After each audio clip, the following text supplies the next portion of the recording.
Hello, welcome to my garden. First, I had a ladybug. I think this is ladybug. I have to actually check and make sure it's not one of the imposters. Looks like a ladybug. She was swimming in my rain collecting tub, so I saved her and she doesn't want to leave me, so I have a pet ladybug for this video. Let's call her Jane. So what I'm doing today, I'm in the new part of my garden, and I'm pretty happy with how everything looks so far. The line of tomatoes looks kind of equivalent to the main part of the garden where we've added lots of compost and that kind of thing. But the center part right here is my winter squash, and some of it looks good, some of it doesn't, so I'd like to get it some fertilizer.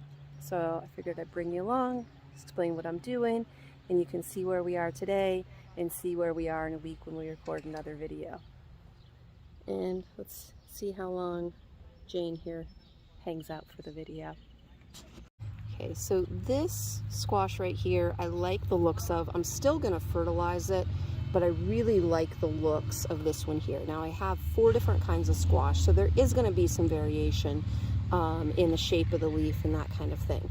But if I look in the row directly opposite it, like right here, now provided this is a different kind of squash, but I don't like how yellow this is down here or the size.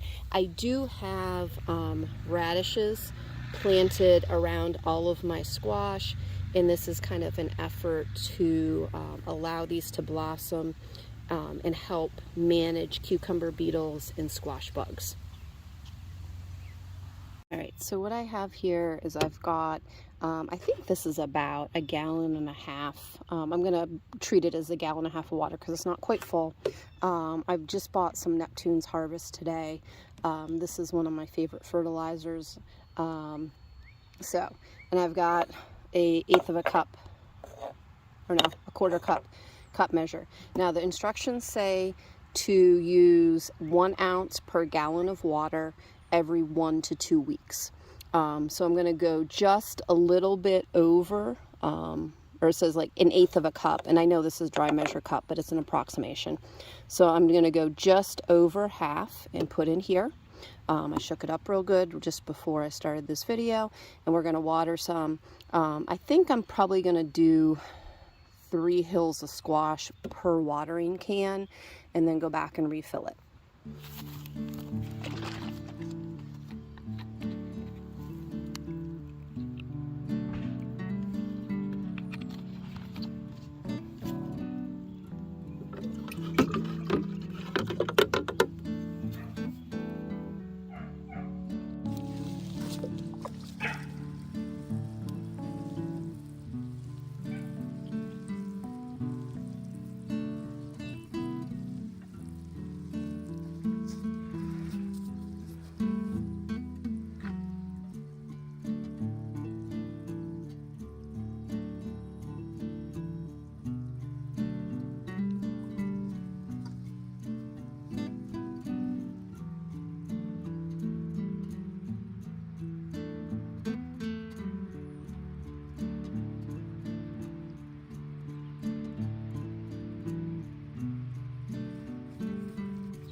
This squash plant right here is the same as that original one I showed.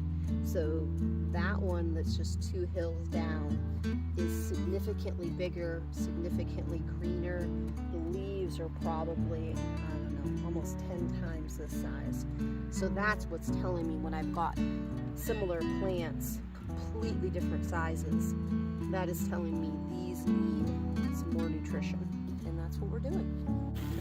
This one right here is the same type of squash as what I just showed you. So there's definitely a massive difference between these plants here and the ones I just showed. So this one's getting fertilized too. just because in general they kind of all have access to the same stuff in terms of soil and that kind of thing. So I want to go ahead and give this one a little boost. Now I don't tend to fertilize unless the plants are kind of telling me they need it. We do quite a bit of compost. We use our chicken manure and our leaves, and we do a lot of compost in our garden. So I kind of wait until the plants tell me they need something. I said this one I like. I've just had good luck anytime I've ever used this one, and I like the ingredients they use. Now if I have a container, like my green stalk back there, that needs to be fertilized, just because there's not earthworms and different things that are helping me take care of the soil in the same way in a container as my in-ground gardens. I'm actually a really bad container gardener. I feel like it needs more care than I tend to give it. Alright, everything got fertilized. I ended up using 3 watering cans for 10 hills of squash. I did give the sunflowers just a little bit, just because I'm kind of excited to see how they do this year. I've enjoyed watching them open up. It's been a while since I've planted sunflowers in the garden. And why not end the video with a sunflower? Now my ladybug stayed with me the whole time I was fertilizing until the very end, and then she jumped off my arm down there somewhere. So I'm pretty sure that means I'm going to have good luck with my winter squash this year. So beautiful sunflower, thank you so much for joining me.